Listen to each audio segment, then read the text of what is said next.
আসসালামু আলাইকুম SSC students. আজকের যে ক্লাসটা করাবো পোলারাইল এবং পোলারিটি নিয়ে। তো এই ক্লাসটা ভাই ভালোভাবে যদি করতে পারো এবং বুঝো, তাহলে তোমাদের এইচএসসি তে তো ভালো করতে পারবাই, অ্যাডমিশনেও তোমরা এখান থেকে যে ধরনের কোশ্চেন আসুক না কেন ম্যাক্সিমাম কোশ্চেন খুব সুন্দরভাবে অ্যান্সার করতে পারবা। তো আজকের ভিডিওটা কিন্তু তোমাদের জন্য খুবই গুরুত্বপূর্ণ হতে যাচ্ছে। তো চলো শুরু করা যাক। দেখো, প্রথমে দিচ্ছি হচ্ছে পোলার আয়ন।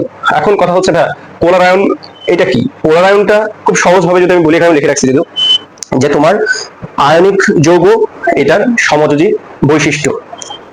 এই বিষয়টা আমি একটা উদাহরণের মাধ্যমে তোমাদেরকে একদম ভালোভাবে ক্লিয়ার করে দিচ্ছি। যেমন দেখো, তুমি ধরো যে এ বি, এটা হচ্ছে তোমার একটা আয়নিক যৌগ। একটু বোঝার চেষ্টা করো, এটা আয়নিক একটা যৌগ, যেমন NaCl একটা আয়নিক যৌগ না, একটা আয়নিক যৌগ। কিন্তু এই আয়নিক যৌগের একটা বৈশিষ্ট্য কি, সেটা হচ্ছে এখানে যে ক্যাটায়নটা আছে, ধরো ধনাত্মক আয়ন, এটা হচ্ছে A প্লাস হতো আর কি, ধনাত্মক আয়ন বা পজিটিভ আয়ন যেটা, এই আকারটা হচ্ছে ছোট, ঠিক আছে। আর আবার যে ক্যাটায়নটা আছে সেটার আকারটা বড়। বিষয়টা বুঝছো কিনা? বি মাইনাস, সেটা এবি একটা আয়নিক যৌগ ছিল। আয়নিক যৌগের আমরা জানি পজিটিভ অংশ নেগেটিভ অংশ থাকে। পজিটিভ অংশটা হচ্ছে এ এবং নেগেটিভ অংশটা হচ্ছে বি। এবং নেগেটিভ আয়নটা, এই এ আয়নটা তুলনামূলক বেশ ছোট, আর বি আয়নটা তুলনামূলক বেশ বড়। এখন পোলার আয়নটা কিভাবে ঘটে সেটা একটু বোঝার চেষ্টা করো।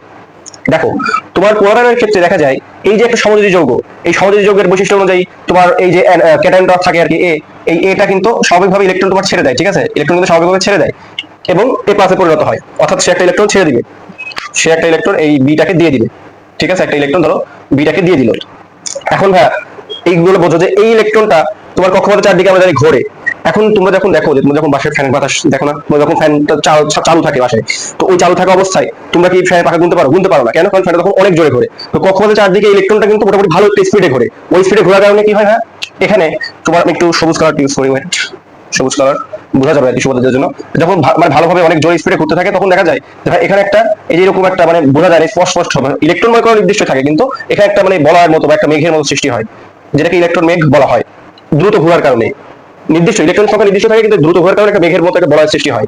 এখন বিষয়টা বোঝো, এই যে ইলেকট্রন, এই ইলেকট্রনটাকে কিন্তু স্বাভাবিকভাবে তুমি বি কে কিন্তু দিয়ে দিছে, কারণ ধনাত্মক আয়ন ঋণাত্মক আয়নকে দিবে, এটা সহজে আয়নিক যৌগের বৈশিষ্ট্য ছিল। কিন্তু এই বি আয়নটার আকারটা আবার অনেক বড় বলছি, কিন্তু অ্যানায়ন যেটা ছিল ঋণাত্মক আয়ন, সেটার আকারটা বড়।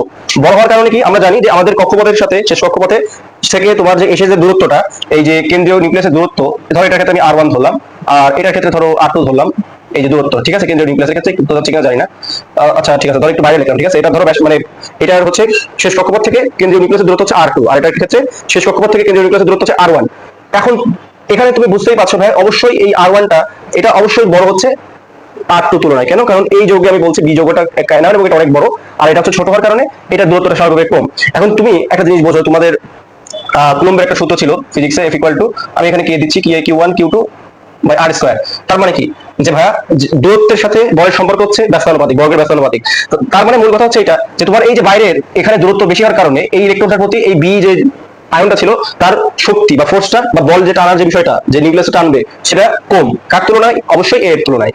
এটা ছোট এবং এটা কিন্তু একসাথে থাকে, যৌগ যখন করে তখন কিন্তু কাছাকাছি, এখানে একটু দূরে আছে কিন্তু এত দূরে কিন্তু থাকে না, কাছাকাছি থাকে। তখন কি হয়, এই এটা এই ইলেকট্রনটাকে দিছে, ঠিক আছে, কিন্তু আবার নিজের দিকে আবার নিয়ে নেয়, ঠিক আছে, মানে নিজের দিকে আবার নিয়ে নেয়, মানে মানে কি বলবো, প্রো লেভেলের সব প্রকৃত টাইপসের, যে মানে দিছে আবার নিয়ে নিছে। তোমার যখন ইলেকট্রনটা নিজের দিকে নিয়ে নেয়, এই সুবিধাটাকে কাজে লাগায় আর কি, তখন দেখা যায় কি এই ইলেকট্রন মেঘটা আর কি এর দিকে একটু চলে আসে। একই সাথে ভাই দেখো, এই এ এর যে নিউক্লিয়াসটা পার্ট ছিল না, কেন্দ্রে যে নিউক্লিয়াস থাকে, বি এর কেন্দ্রে তো নিউক্লিয়াস আছে, সো এই দুটো কিন্তু আবার পরস্পরকে বিকর্ষণ করে। এই দুটো নিউক্লিয়াস পরস্পরকে বিকর্ষণ করে আয়নদ্বয়ের। আর এ কি করে, এই যে ইলেকট্রন যেটা আছে এটা নিজের দিকে নিয়ে যেতে থাকে, নিজের দিকে ইলেকট্রনটা নিজের দিকে নিতে থাকে। তো এই যে নিচের দিকে নিয়ে নিয়ে তোমার ক্যাটায়নটা অ্যানায়নকে যে ইলেকট্রন দিল, সেটা দেওয়ার পর আবার নিয়ে নিচ্ছে। তার মানে এইটার ঘটনার কারণে কি হচ্ছে, যে ক্যাটায়নটার সমযোজী বৈশিষ্ট্য বা তোমার সমযোজী বৈশিষ্ট্য, যেমন যে ইলেকট্রন তোমার গ্রহণ করে বা শেয়ারের যে বৈশিষ্ট্যটা, ক্যাটায়ন কিন্তু সেটা নিয়ে নিচ্ছে। আয়নিক যে যৌগটা ছিল, আয়নিক যৌগের বৈশিষ্ট্য থেকে কিন্তু শেষ হয়েছে সমযোজী বৈশিষ্ট্যের দিকে সে ধাবিত হচ্ছে। এই সিস্টেমটা কিন্তু তোমার পোলার আয়ন, সহজভাবে যদি বলি তোমাদের, এইটাকে বোঝার চেষ্টা করছি, তোমাদের কিভাবে বুঝলেন জানি না। তো এইটা কিন্তু সিস্টেমটা কিন্তু এটা, যে এই সিস্টেমটাই কিন্তু পোলার আয়ন। পোলার আয়নের মূল কনসেপ্ট হচ্ছে এইটা। এই কনসেপ্টের ক্ষেত্রেই তোমার ধরো ফাজান যিনি ছিলেন, মূল যে নীতিটা আর কি পোলার আয়নের ক্ষেত্রে আমরা শিখে থাকি, ফাজান, ফাজানস ল, ফাজান, ফাজান, ফাজানের নীতি আমরা বলি আর কি, ফাজানের নীতি।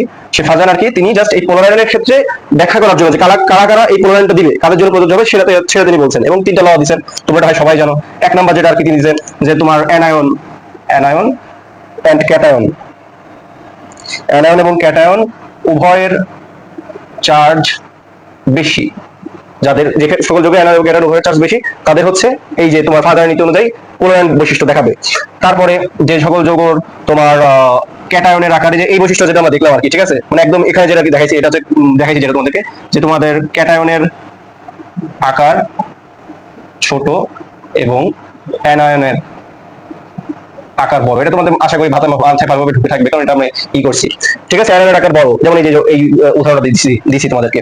আর 3 নাম্বার যেটা, এই তিনটা মূল গুরুত্বপূর্ণ আর কি, যে যৌগে তোমার ধরো যৌগ ক্যাটায়ন, যে যৌগ আর কি ক্যাটায়ন যেটা আর কি থাকবে, ক্যাটায়নের ইলেকট্রন বিন্যাসে যদি ডি ও এফ অরবিটাল থাকে, তো এফ অরবিটালের বিষয়টা আসলে অতটা লাগে না আমাদের এখন এইচএসসি লেভেলে, দেখা যায় ডি অরবিটাল দিয়ে কভার করা যায়, এফ অরবিটালটা অতটা লাগে না। তো তোমাদের বললাম মূল সিস্টেমটা কিন্তু ডি এবং এফ দুটার ক্ষেত্রে প্রযোজ্য যদি থাকলে। তো এটা হচ্ছে মূল থিম, মানে ফাজারের নীতির অনুযায়ী পোলারায়ন তিনি বলছেন যে এগুলো থাকলে পোলারায়ন ঘটবে। এখন ভাই লক্ষ্য করো তোমাদের প্রশ্নে কি কি আসে, সব কিছু একসাথে কভার করে দিচ্ছি আমি। সেটা হচ্ছে দেখো সিম্পল ভাবে তোমাদের যেরকম প্রশ্ন আসুক না কেন, তোমার ধরো প্রশ্ন আসে এগুলোই কিন্তু দেয়, সার্ভার কিন্তু সবসময় সহজ জিনিস দেয়, তোমরা জাস্ট ভালোভাবে পড়া না পড়ার কারণে কিন্তু পারো না। ভালোভাবে কনসেপ্টগুলো যদি ক্লিয়ার থাকে অবশ্যই তোমরা পারবে ইনশাআল্লাহ। সার্ভার কিন্তু সবসময় সহজ জিনিস দিবে। যেমন দেখো তোমার এখানে বলছে যে এইগুলোর মধ্যে যদি তোমাকে বলে ভাই কোনটার বেশি, সবচেয়ে কমন একটা উদাহরণ পোলারায়ন কোনটার বেশি, কনসেপ্ট খাটাবা ফাদারের নীতি অনুযায়ী, যার চার্জ বেশি যখন কম আয়নগুলো দেখবো যে একরকম, সেখানে আমরা দেখবো যে তোমার তাহলে এই যে ইগুলো আছে ক্যাটায়নের ক্ষেত্রে যেটা চার্জ বেশি সেটাই স্বাভাবিকভাবে তোমার দেখাবে একবারে শেষ 2 নম্বরে দেখা যেগুলো চলে আসে, দেখবা তুমি প্রশ্ন দেখবে অনেক বোর্ডে প্রচুর বোর্ডে এইসব প্রশ্ন আসছে যে কোনটা দেখাবে বেশি, তোমার পোলারায়ন বেশি দেখাবে। এবং এটার সাথে তোমাদেরকে একটা দিচ্ছে যে পোলারায়নের পরিবর্তে বেশি আসে কি, দেখো এই যে এইগুলো আসে তোমাদের এখানে নিচে দিয়ে রাখছি, যে এই পোলারায়নের পরিবর্তে সারা দিকে থাকে যে নিচের কোন যৌগ দুইটা যৌগ দেয় এরকম, এবং বলবে দ্রাব্যতা বেশি বা কম, গলনাঙ্ক স্ফুটনাঙ্ক বেশি বা কম, তাপ বিয়োজন শক্তি বেশি। তাপ বিয়োজন শক্তি মানে কি, তোমার ধরো এই যে সোডিয়াম ক্লোরাইড, এটা থেকে ভাঙতে শক্তি বেশি লাগবে না কম লাগবে, ম্যাগনেসিয়ামের তুলনায় অবশ্যই বেশি লাগবে। কেন? কারণ এটাতে পোলারায়নটা কম হয় এবং আয়নিক যৌগ কিন্তু আমরা জানি শক্তিশালী, সবচেয়ে বেশি শক্তিশালী যৌগ কিন্তু আয়নিক যৌগ। এই আয়নিক যৌগটাকে কিন্তু এই জন্য ভাঙতে তাপ বেশি দেওয়া লাগবে, তাপ বিয়োজন ক্ষমতা তার মানে বেশি, আয়নিক যৌগের জন্য তাপ বেশি দেওয়া লাগবে। কিন্তু এইটা তুলনায় কিন্তু অ্যালুমিনিয়াম ক্লোরাইডকে ভাঙতে কম দেওয়া লাগবে। কেন? কারণ যে বললাম পোলারায়নের কনসেপ্ট, পোলারায়নের বৈশিষ্ট্যটা অ্যালুমিনিয়াম ক্লোরাইডের কিন্তু সোডিয়ামের চেয়ে বেশি, সেই জন্য তোমার দেখা যাচ্ছে যে এটাকে ভাঙতে সহজ বৈশিষ্ট্য বেশি হওয়ার কারণে ভাঙতে অত বেশি তাপ দেওয়া লাগবে না সোডিয়াম ক্লোরাইডের মতো। তো সাধারণত দেখা যায় পোলারায়নের পরিবর্তে এই যে তোমার দ্রাব্যতা এগুলো যে ভালোভাবে পানিতে দ্রবণীয় হবে কোনটা বা হবে না, এইগুলো একটু বেশি দেয় পোলারায়নের পরিবর্তে। তো এই যে লাইনগুলো লিখে দিয়েছি, এই লাইনগুলোর সবকিছু ব্যাখ্যা জাস্ট এই 3টা এর মধ্যে কিন্তু আছে। তোমার তুমি যে কোনো একটা জিনিস ফিক্স করতে পারো। তুমি যদি ধরো এইটা ফিক্স করলে যে তুমি পোলারায়ন বেশি হলে কি হবে, এই যেটা তোমাদের আগে যেটা দেখালাম পোলারায়ন রিলেটেড আলোচনা, এটা দেখাচ্ছি, তুমি এটা তাহলে মুখস্থ করে নিবা। পোলারায়ন বেশি হলে যাই বলুক না কেন দেখবো যে পোলারায়ন কেমন, তারপরে যদি দ্রাব্যতা নিয়ে কথা বলে তাহলে দেখবো যার পোলারায়ন বেশি তার দ্রাব্যতা তত কম হবে, যার পোলারায়ন যত বেশি তার তোমার বন্ধন শক্তি তাপ বিয়োজন ক্ষমতা এগুলো তত কম হতে থাকবে। তো এটা হচ্ছে ছিল পোলারায়ন রিলেটেড বেসিক আলোচনা। এখানে তোমার এই যে এটা এই ধরনের উদাহরণ তুমি দেখো যে তোমার ধরো Cl2 এটা একটা, আর NaCl তোমাকে যদি বলে ভাই কোনটা বেশি, সহজ হিসাবে ভাই কোনটা বেশি, এখানে ধরো তোমার সরি এটা NaCl টা ইরিয়াটা ভুল হয়েছে, এটার সাথে তুলনা করাটা ভুল হয়েছে, সরি আমি এখানে ধরো তোমার SN স্ক্যান্ডিয়ামটা দিলাম, ঠিক আছে। স্ক্যান্ডিয়াম এখানে কি যেন একটা ভুল, SC এটা, আচ্ছা এখানে SN দিছি সেই জন্য আমি বলছি যে কি যেন একটা ভুল। আচ্ছা এখানে আছে SCCl3, ঠিক আছে। এবার দেখো তোমাকে এখানে জিজ্ঞাসা করলো ভাই এই দুটার মধ্যে কোনটা পোলারায়ন বেশি কম, সহজ কথা তুমি জানো থাকবে, ঠিক আছে, সো এই ক্যাটাগরি থাকবে, সো এইভাবে ভাই পোলারায়নের যে কনসেপ্টটা তোমরা ভালোভাবে কিন্তু ঠিক করতে পারো, বা এখান থেকে আসলে আসে মূল এগুলো আসে যে কমন যে সিস্টেমগুলো আছে, কমন যে যৌগগুলো এখান থেকে আসে, এবং আসে কিভাবে আসে এগুলো বলছি পোলারায়নের বিষয়টা। এবং এতটুকু কিন্তু পোলারায়ন যদি তুমি ভালোভাবে জানো ভাই, তোমাদের এইচএসসি এবং অ্যাডমিশন বোথ জায়গায় কিন্তু তুমি ভালো একটা রেজাল্ট করতে পারবা। তারপরে আরেকটা, এটা খুবই সহজ আর কি, পোলারায়নটা বুঝলে এটা মানে এটা পোলারায়নের মতো অতটা ইম্পর্টেন্ট না, এবং এখান থেকে আসলে প্রশ্ন আসে না, তো জাস্ট একসাথে কভার করার জন্য রাখছি। সেটা হচ্ছে তোমার পোলারিটি। একদম সহজভাবে যদি বলি ভাই পোলারিটি এটা হচ্ছে আয়নিক যে তোমার সমযোজী যৌগের আয়নিক বৈশিষ্ট্য, মানে কি ওই যে তোমার সমযোজী যৌগ ধরো তোমার HF, ঠিক আছে। এই HF এর একটা মজার বৈশিষ্ট্য কি, এই HF যৌগে তোমার হাইড্রোজেনের যে তড়িৎ-ঋণাত্মকতা এবং ফ্লোরিনের তড়িৎ-ঋণাত্মকতার পার্থক্য অনেক বেশি।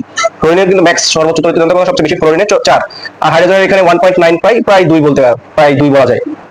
তো এখন পোলারিটি হচ্ছে কোনো একটা সমযোজী যৌগ যখন তড়িৎ-ঋণাত্মকতার পার্থক্যের কারণে দুইটা পোল সৃষ্টি হয়। মানে কি, এবার দেখো তড়িৎ-ঋণাত্মক যা বেশি তড়িৎ-ঋণাত্মকতার কারণে, তড়িৎ-ঋণাত্মকের কনসেপ্ট কি ছিল যে ধরো একটা করে শেয়ার দিয়েছে ইলেকট্রন, তো যার তড়িৎ-ঋণাত্মকতা বেশি হবে সে তার জায়গায় দুইটা ইলেকট্রন নিয়ে নিবে বা নিজের দিকে সব নিয়ে নিবে, ইলেকট্রন যা ছিল শেয়ার করছিল। ফলে কি হবে, যেখানে আংশিক ধনাত্মক এবং এখানে আংশিক ঋণাত্মক পোল সৃষ্টি হবে, বা তোমার এটাকে কি বলবো মানে পোল মানে ধরো তোমার পোল বা আবেশ সৃষ্টি হবে। তো এই আবেশ বা পোল সৃষ্টি হওয়ার যে ঘটনা সমযোজী যৌগের, এটাকে বলা হয় হচ্ছে পোলারিটি, এবং এই অণুটাকে বলা হয় হচ্ছে পোলার অণু। তোমার পোলার অণুর বৈশিষ্ট্য কি, এটা দ্রবণীয় হতে পারে। তোমার ধরো পানি একটা পোলার অণু, একইভাবে তড়িৎ-ঋণাত্মকতার পার্থক্যের উপর ভিত্তি করে আর কি, তড়িৎ-ঋণাত্মক পার্থক্য বেশি হয়। যেমন তোমার ধরো এটা যে তোমার হাইড্রোজেন ফ্লুইড এটা আছে, তারপরে তোমার পানি আছে, কিন্তু তুমি যদি লক্ষ্য করো CO2 ঠিক আছে, CO2 কার্বন ডাইঅক্সাইড, এখানে কিন্তু অক্সিজেনের তৈলাক্তকতা এবং কার্বনের তৈলাক্তকতা পার্থক্য কিন্তু অতটা বেশি না। এখানে মূলত একটা লিমিট আছে, একটা স্কেল ছিল, আমি স্কেলটা এখানে আঁকিনি কারণ ছিল যাই হোক স্কেল আমি আঁকিনি, ওই স্কেলটা অনুযায়ী তোমার হতো যে তৈলাক্তকতার মানটা যদি এই লিমিটের মধ্যে পড়ে তাহলে ওটা পোলার অণু হবে অপোলার অণু হবে। তবে এটা অবশ্যই কম আর কি, তুমি জানো কার্বন ডাইঅক্সাইড অপোলার অণু, এর কারণটা কি তৈলাক্তকতা পার্থক্যটা একটা নির্দিষ্ট একটা মান আছে, 0.something ওটা মানটা মনে করতে পারছি না। তো ওই মানের কারণে থাকার কারণে এটা কিন্তু অপোলার অণু, কিন্তু এই যে এটা 1 এর থেকে বেশি দেখো প্রায় 2 মানে পার্থক্য এই যে এবং এফ তৈলাক্তকতা পার্থক্য 2 প্রায়। তো এই জন্য কিন্তু এগুলো পোলার অণু, একটা নির্দিষ্ট তৈলাক্তকতা পার্থক্য যখন থাকছে তখন কিন্তু পোলার অণু হচ্ছে। তো ভাই সব মিলে এবং এখান থেকে এইটুকুই আর কি আলোচনা, এখান থেকে বেশি নাই আলোচনা। আর পোলারিটি নিয়ে তোমাদের আলোচনার এই বিষয়টা জানলে হবে যে বৈশিষ্ট্যটা এবং পোলারের ক্ষেত্রে যেগুলো আলোচনা দরকার ছিল সেটা করছি। তো আজকে এই ভিডিওটা এখানেই শেষ করছি, এবং এই ভিডিওতে কোনো সমস্যা থাকে, কোনো ভুল ত্রুটি যদি থাকে অবশ্যই সেটা তোমরা কমেন্ট দৃষ্টিতে দেখবা, এবং এই ক্লাসটা ভালোভাবে করবা। আর সামনে ইনশাআল্লাহ আরো এরকম লেকচার পাওয়ার জন্য চ্যানেলটিকে সাবস্ক্রাইব করো, তোমার সমস্যা হলে কমেন্ট বক্সে জানাবা, আর সামনের ভিডিও দেখার জন্য আমন্ত্রণ থাকলো। আসসালামু আলাইকুম।